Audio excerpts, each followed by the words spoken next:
In ancient Chinese mythology, it is said that the goddess Nuwa once melted five colored stones to repair the broken sky. To support the heavens, she also cut off the legs of a giant turtle to serve as pillars holding up the sky. This myth symbolizes resilience, sacrifice, balance, and the cosmic harmony between heaven and earth. The fracture in the sky. Long ago, before time wore its name and before the stars knew where to shine, the world existed in a delicate equilibrium. A silent agreement between sky and earth. The sky was a dome of shimmering light, fragile and serene, while the earth lay below, rich in life, but restless in its hunger for order.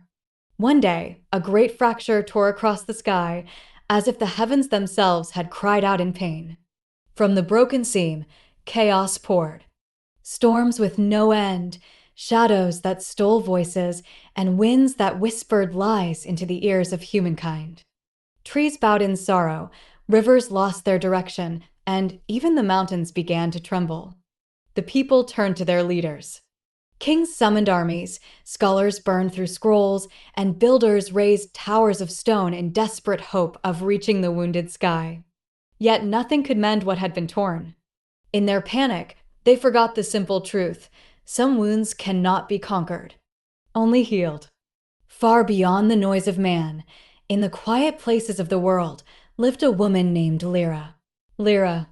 She was neither queen nor warrior, not known to the world by title or sword.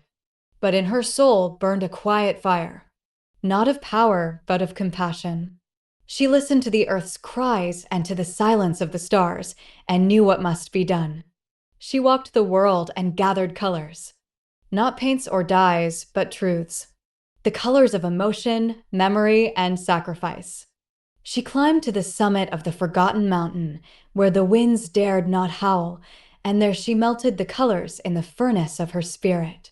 With trembling hands and unshaken resolve, she forged 5 stones. Red for courage, blue for sorrow, green for patience, gold for wisdom, and white for love.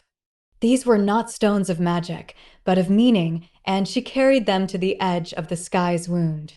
But still, the sky sagged, unable to rise. Knowing what remained, Lyra called out to the last guardian of the world, the ancient turtle of the deep, older than time and slower than thought.